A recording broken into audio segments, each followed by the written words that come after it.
want to, we talked, this session was a lot around trials and eligibility and biomarkers and things like that. And I think we had some discussion earlier in the day about, particularly with gastric cancer, one of the ways it's unique is, and as we give chemo and radiation before surgery, we often don't have very much tissue to give you to analyze. And so maybe I was thinking you could start of what do you need to show up in your shop in order to actually do good tissue molecular profiling? Yeah, it's a great question. So I think it's a combination of, the part of the issue is that the initial biopsy is sometimes the only tissue that a patient has before therapy starts. And that's, of course, because the procedure to get the tissue is not benign, right? Nobody likes having an endoscopy. There are complications. It's not as bad as many other things we have to go through. And then it's, of course, usually sufficient to make the diagnosis. So then for a lot of the current molecular testing that will provide the DNA, as you talked about, we actually don't need much more. But the issue is that for research, we often do need more. And then, well, let's be fair. If a gastroenterologist does an endoscopy and it's a necrotic mass, and they do a couple of alligator clips of this thing, and you've now got, I don't know, how many did you say? 100 cells that you can see. Yeah, that's not is that gonna do it? Probably, almost certainly not, right? So then the question becomes, do you send them back, right? And you won't know that for a while. Right. And then, of course, those tests aren't cheap. And so, but neither is the scope. And so do you take a shot on goal for a $5,000 to $10,000 molecular test from Freenome or whichever one of the big companies is the one that hits your flavor that day, only to find that the results are not very good or that there's a false negative that you will never find out about, right? So that's one hole. Another hole is that we can often get the genetics, of course, at the time of surgery, and usually there's plenty of tissue there, unless, of course, the medical oncologist has done a really good job. And, about a third of the cases that I see at Mass General now have what we call a pathologic complete response, right? Which just means that I can't find a tumor cell that I can call a tumor cell on any of the blocks that were submitted. So that's typically on a given case somewhere between 6 and 20 thin sections through the tumor. And sometimes we can, there's studies where you could go back and do expensive staining and try to figure it out. But then once it's gone, you can't sample it. Yeah. Right. So I don't know. Maybe you can say at your institution, and I don't actually know at Mass General what percentage of patients end up falling through the cracks. I think the oncologists have been pretty darn good with the multidisciplinary teams. When we know we don't have enough tissue and we're about to do something to someone that's going to potentially remove most of the rest of it, to make sure we have at least what we need for what the current standard of care is in our institution. Yeah. So I think that the biggest point for that is actually what Dr. Davis was saying, which is that is being in part of a place that has... Well, let me play it out. So now let's say that the patient got their biopsy in a community gastroenterology's office in Maryland, all right? But they don't have enough for molecular testing. They can't get into your trial without knowing what their molecular testing is, and they're eager to get started for treatment. And so the question is, do I delay? Do I repeat my test so that I can get into a clinical trial? And this is not an uncommon scenario that I face day in and day out. What's your take on that? Well, so the good news is that, at least for me, I can bring them in and screen them without them being on the clinical trial to get more tissues. At taxpayer dollars, Yes. By the way. Yeah. This is a different world than the rest world. of us have. But with that said, if I were, let's say, University of XYZ, and somebody got referred to me and I thought that the diagnosis was not clear based on the biopsy or whatever. Don't forget, there are a couple things to keep in mind. If that person may need systemic chemotherapy, right, they're probably going to need a Metaport. And if they've got gastric cancer, they probably need a laparoscopy. So one of the things that I do, and again, this goes to where if you're in a center that takes care of gastric cancer, routinely I'll say, well, if I've got to take you and do a procedure either way, Metaport or laparoscopy, I'm going to take advantage of that situation, meaning you're going to be under anesthesia and we're going to get the tissue that we need. And we've done this many times because we can sit there and hem and haw, but we can also just say the right thing to do is to go back in, get another sample during endoscopy. And oh, by the way, you need the staging laparoscopy. And oh, by the way, if Dr. Marshall's pretty certain you're going to need chemotherapy, then we're going to put your Metaport in. And that goes back to that efficiency thing, right? Don't waste time. We know you're going to need this anyway. And yes, it's different than colon cancer. If you had to get a whole full prep to do another colonoscopy to get a biopsy, yeah, that is kind of a pain in the rear. Let me drill that. Take I'm this happy one. to be waved at for colon cancer. By the way. We do a lot of that. But yeah, I think that we see the same thing at our institution, right? Which is that people end up going back for additional tissue. Or tissue. When we make the diagnosis, when we review the outside pathology, we do comment on how much material is there, and that's a conversation in the multi-D. Yeah, that's where I wanted to go down to the next level, the higher level in some ways is central review of testing. Because as you said, Dr. Taylor, that often you'll overturn a review. I've had cases where someone clearly their report says IHC by immunohistochemistry, they were MSI high, had been treated that way. I questioned it. It was not true. So these assays are not perfect. They don't always repeat. So, and there have been clinical trials of immunotherapy, for example, some that did require central review, meaning you had to prove at a separate lab that the tissue had the marker, whereas others that said, we'll believe whatever is on the piece of paper from whatever hospital it came from for that patient's eligibility, and you get different results. So is there a sort of an official FDA perspective on biomarkers and their approvals in relationship to drugs? Everything's changed in the last 2 weeks, right? So yes, there is an official FDA perspective. Any drug that comes in that requires a biomarker positive population or a biomarker negative population must have a companion diagnostic. And oftentimes, these drugs are, when a clinical trial is run well, when it's started well, when it's run well, they will do, as you said, enroll patients based on local testing, but they will have a confirmatory central testing. Now, for certain things such as MSI high or HER2, we do accept, if they have been using a validated test to confirm, we do accept that. But it's something that has to, and it's actually the other division we work with, CDRH, Center for Devices and Radiological Health. They have to go through and make sure that that test is adequate and it's been used properly. So for every application we get, we do look at that, and yes, that is our official stance. Yeah. But it's messy, right? Because for immunotherapy, if you're going to get PD-L1, well, there are 6 approved PD-L1, 4? I don't know. It's a lot, and they're all with different companies, and they all have their own competing companion diagnostic from a different company that uses a different antibody from a different clone to measure the same thing, and they're not fully equivalent. Well, tell these people what you mean by having an antibody. These are like everybody's pathology department in the basement, usually, because we like to keep you guys out of the sun. Is you've got on the shelf the antibodies for these local pathologists. Can they go bad? Are they all the same? Oh, it's a huge resource. They have shelf lives. They can go bad. They're absolutely not all the same. We spend a lot of our time making reagents for things that, like, antibodies are a type of reagent, right? So an antibody is a molecule made by an immune system of typically an animal, but humans make them, of course, as well, that have these remarkable properties where they can very specifically recognize only one thing or mostly only one thing. And so a really good one should only measure the one thing. But that measurement depends on lots and lots of conditions, and exactly, especially when something needs to be quantitative, exactly which tool you use can change how a human perceives it. And then for something like PD-L1, it's a whole entire other conversation, actually, which I don't know we want to go down this rabbit hole. It's a long rabbit hole, is that actually humans are really good by eye as a pathologist at measuring, okay, this isn't here, 0, nothing. It's all here, it's more than half, it's less than half.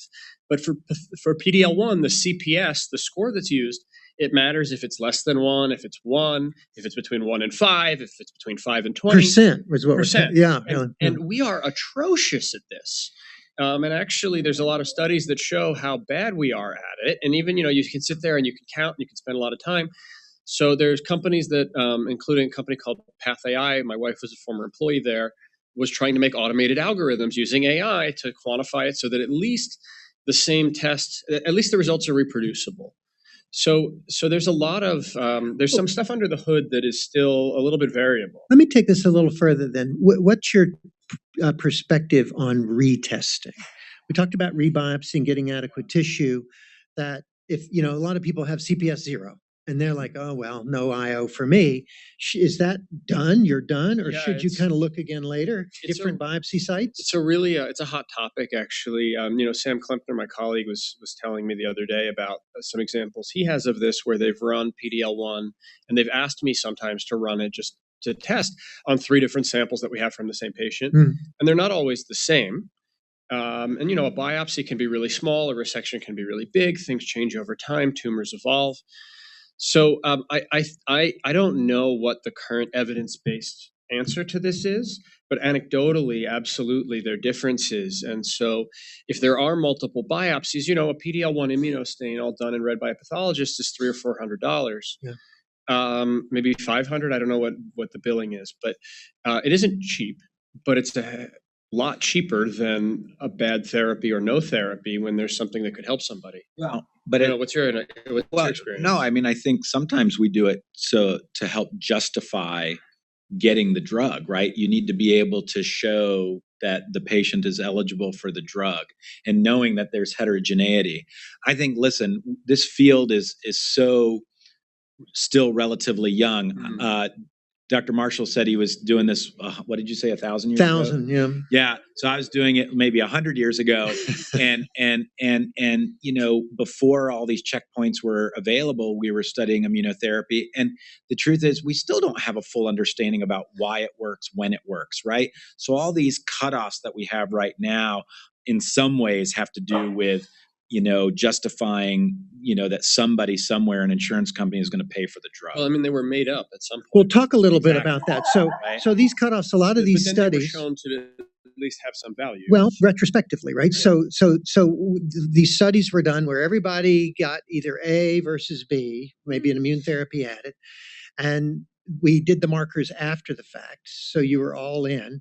But then sometimes approvals or benefits were dialed up and down based on PDL1 expression, for example. So, could you just comment on how those things come about? Yes.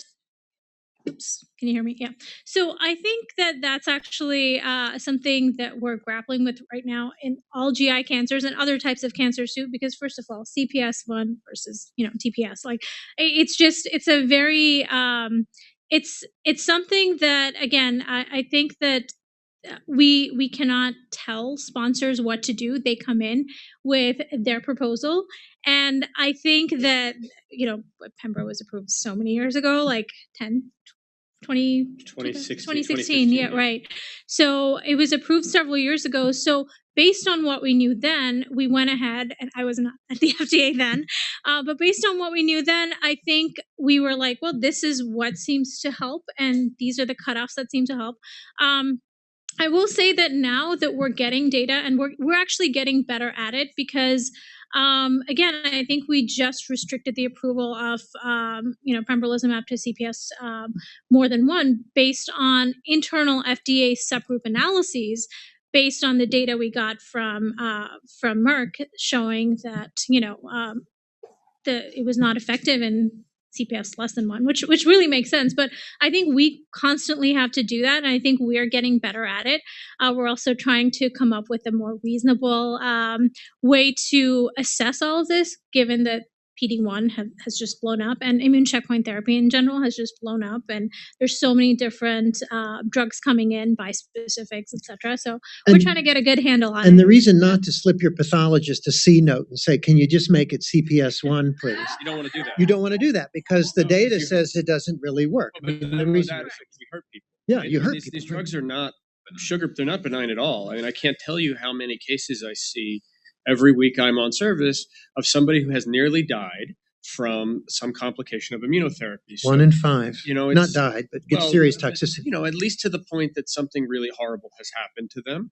So I think it's important that we be thoughtful about the way that we administer all of these things. And one of the things that's most exciting is what you just said, which is that there's so much coming down the pipeline. And it's hard to explain, because I think the science gets very overwhelming for everybody, but it's hard to explain how little we actually know versus how much there is to know. We don't understand how these drugs are really working and why they're working in the cases that they're working. We don't know when we basically push the gas or took off the brakes of the immune system, what it's actually seeing and which of the things that it's seeing are the things that are effective. We don't know in the people who get toxicity what it's seeing. We don't know how to reprogram it to actually go after the thing we want, not just sort of hit it with a sledgehammer. So we would like to have, I think we're sort of in, actually I like your picture from Bill Roth. We're sort of at Bill Roth right now with immunotherapy, and we'd like to have Jeremy Davis with all of his excellence. Let's open the floor. I've got one other topic I want to cover with the panel, but let's open the floor. Right. Thank you.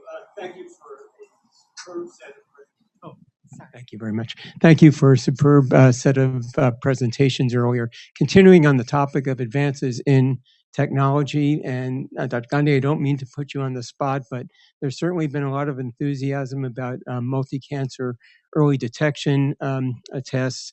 I think for gastric cancer, the figure is that you need to perform about 833 endoscopies to pick up one of those 26,000 cases occurring annually in the U.S.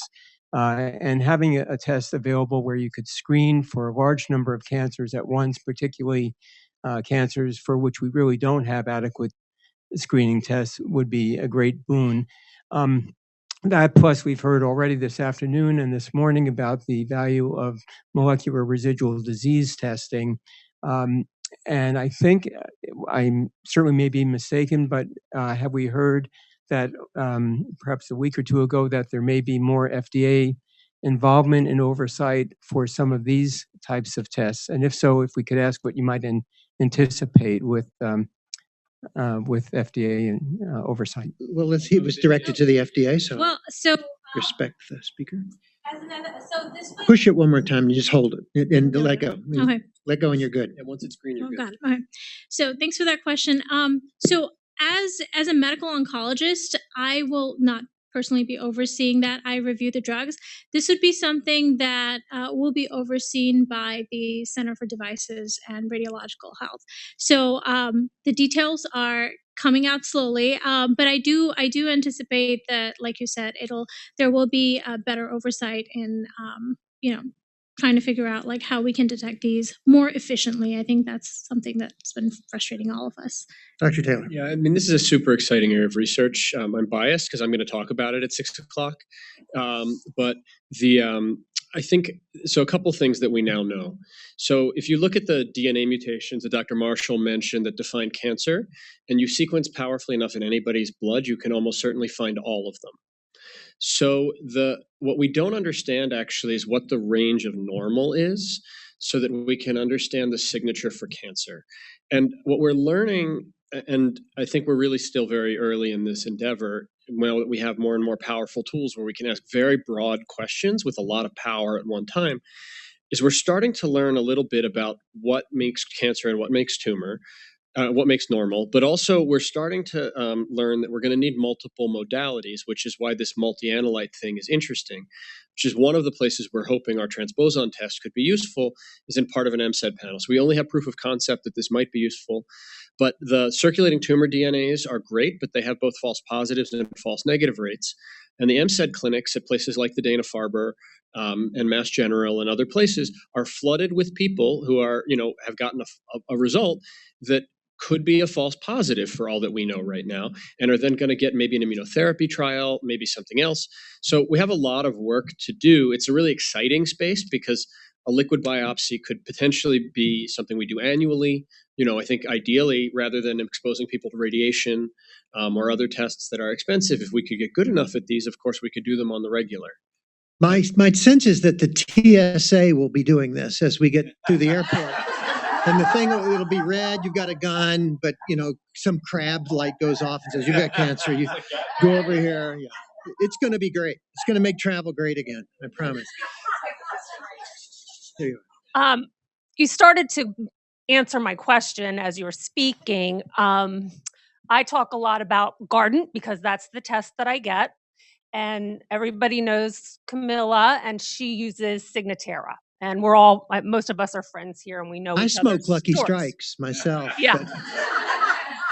So, I just would love to have a good explanation of the pros and cons of each one. My doctor wanted me to get Signatera at Hopkins, and we tried, and my tissue sample was too old or too diffuse, whatever it was, and it failed. So when I was diagnosed, the only test that really would have put me into a drug was PD-L1 and HER2. MSI wasn't done, high tumor mutation wasn't done, but now I've noticed on my Guardant test that it's gotten better because this will be my fourth one. And it didn't tell much about MSI or high tumor mutation. It was, I can see that they're adding more on to that. So I guess my question is, if Camilla gets a Signatera test and it tells her specifically what cancer cells that match up to her original tumor, you can see it in the blood. Well, why can't my Guardant test do that? And vice versa. Why? I like my Guardant test because I'm getting a big picture, and then can Camilla get a big picture from her Signatera? So sometimes I order a PET scan, and sometimes I order an MRI, and sometimes I order an X-ray, and sometimes I order a blood test. So I know as a physician how these tests are different. Now, these molecular tests have evolved rapidly over the last 10 years or so, from very, very basic, not very good tests to fancier and fancier versions. And they do different things, and they're competing with one another for different niches and markets. And so some physicians are more comfortable with one test versus another. The Natera test, for example, the so-called Signatera test, first started with tumor and made an individualized QR code, genetic QR code for that patient, right? So if you had two cancers, it might not pick up one because it's a different molecular abnormality than the primary tumor. So it's looking for that specific tumor. And because if I go down really deep, I know if I find that mutation, it's from that tumor versus just schmutz, okay? Just old man genetics, right? Which is what I've got, right?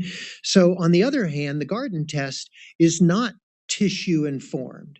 It's just looking for any gene that's associated with cancer, P53 or a RAS mutation. And what they've been able to do is get a little smarter over time to pick up some of these more subtle things and use AI to say MSI or not. But in order for it to be there, for any of these things to be there, and I'll be corrected, I'm sure, but my understanding of this is a cell has to have turned over or died in the last 3 hours, because the half-life of ctDNA is about 3 hours.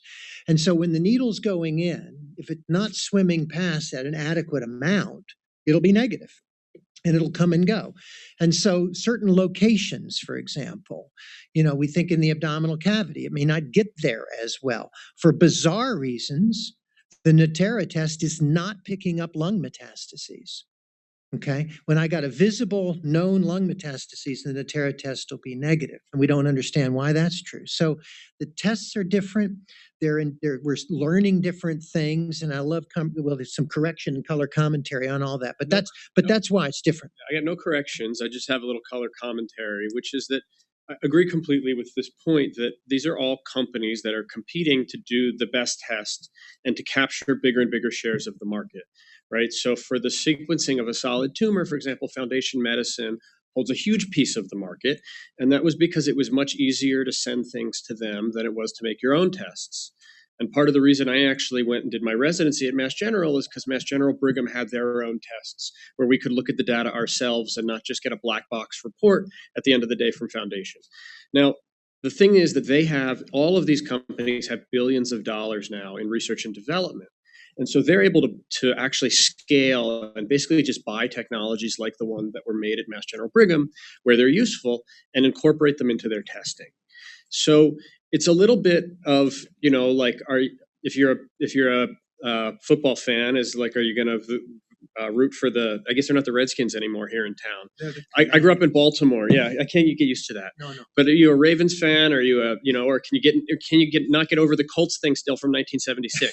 So, I think there's a little bit of a what are you used to, and how as a physician can you interpret this huge amount of data that's coming in. Now, in your cases where you have established testing and now you're going to compare it to what was there before, there's real value in repeating the same test because there was data before. So I think there's a different conversation of, in a vacuum, what do you do? Or if you don't have a positive test, which is most patients actually, then what do you do? And I think that's a conversation with your oncologist as to what's available and what's their experience in a patient population who looks like you, who has, disease that looks like yours. How has the rates been? Because the companies, because there's so much money involved, are also not very transparent about releasing how the data is generated and also how often they're false positives. So I hear from people I know in one company about another company about how unhappy they are about how the statistics are reported, because they're all trying to show them in the most favorable possible light. And I'll add to that, well, we're going to end on a different topic, but just that the data that's being collected from this genetic test is worth something. People are unsure exactly what. So early on, all of these tests were essentially not back bill. I mean, if your company paid for it, if your insurer paid for it, fine. But if they didn't, they never sent you a bill because they figured the payoff was going to be having a data set later on to pay the bill in the end. Because of your all's role here and why you're here, and the need for more clinical research accrual in a rare cancer, I keep thinking about the culture of clinical research. And I think about the HIV time. I lived through that as a resident, where if you were a young man and you had AIDS and you were not on a clinical trial, you were seen as not helping.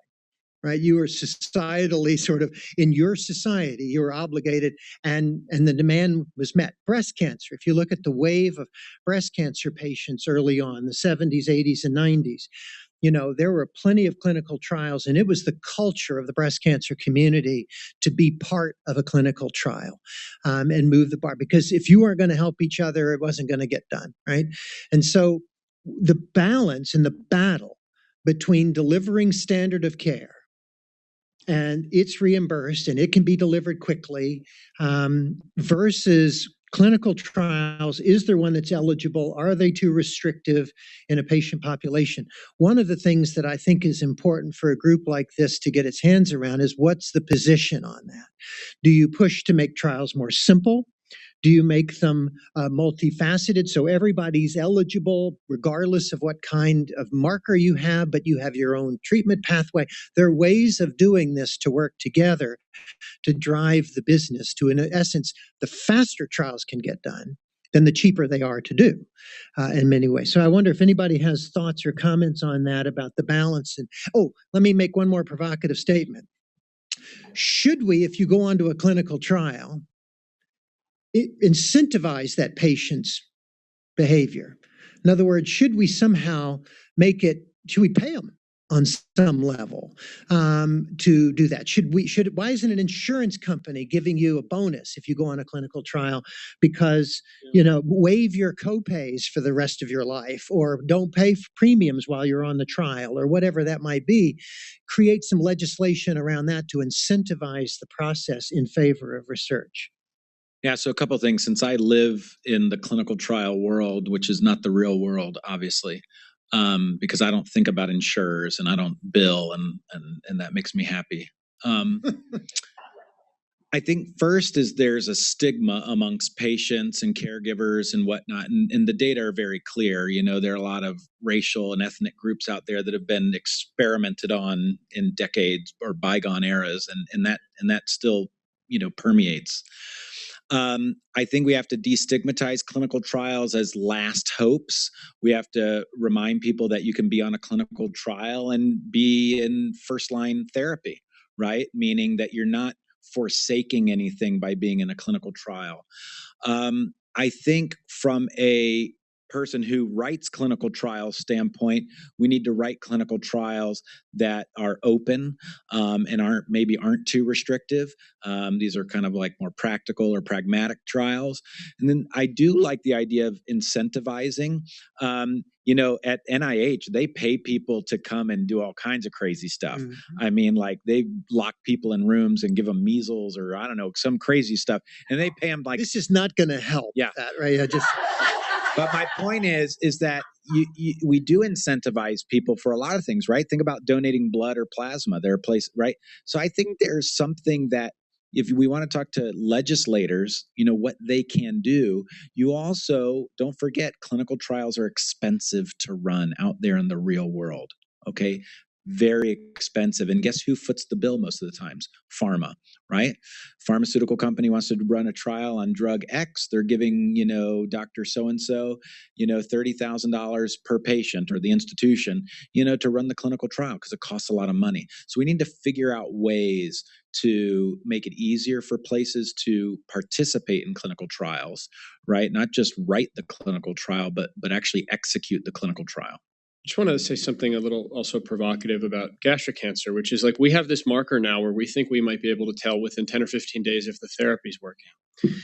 The problem is there's not a plan B, right? So if you're going to have a plan A and then you're going to be able to tell really fast if it's working or not, you need a plan B.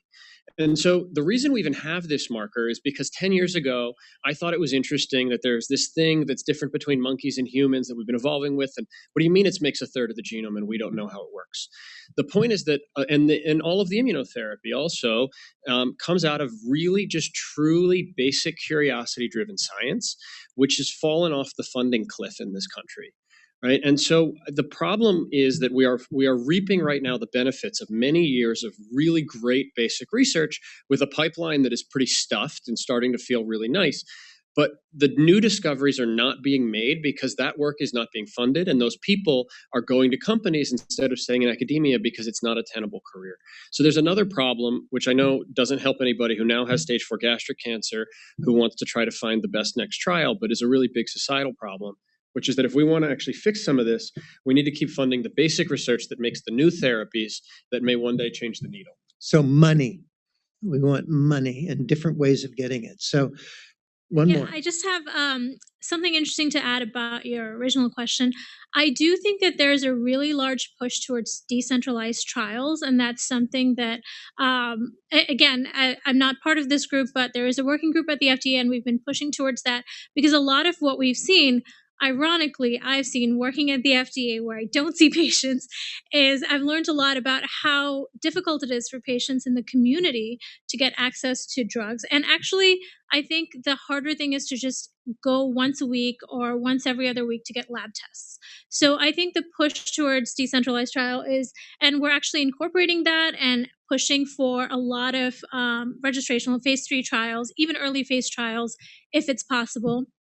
To include that is patients can get labs done at their local provider and just send those results because we just need CBC, CMB, things like that. So I think that's a great, even on a Monday at 4:45 in Washington, D.C., that's really close to happy hour. So we're going to call it right there and really thank everybody for coming. We have some closing comments. I want to thank our panel for all that they have done.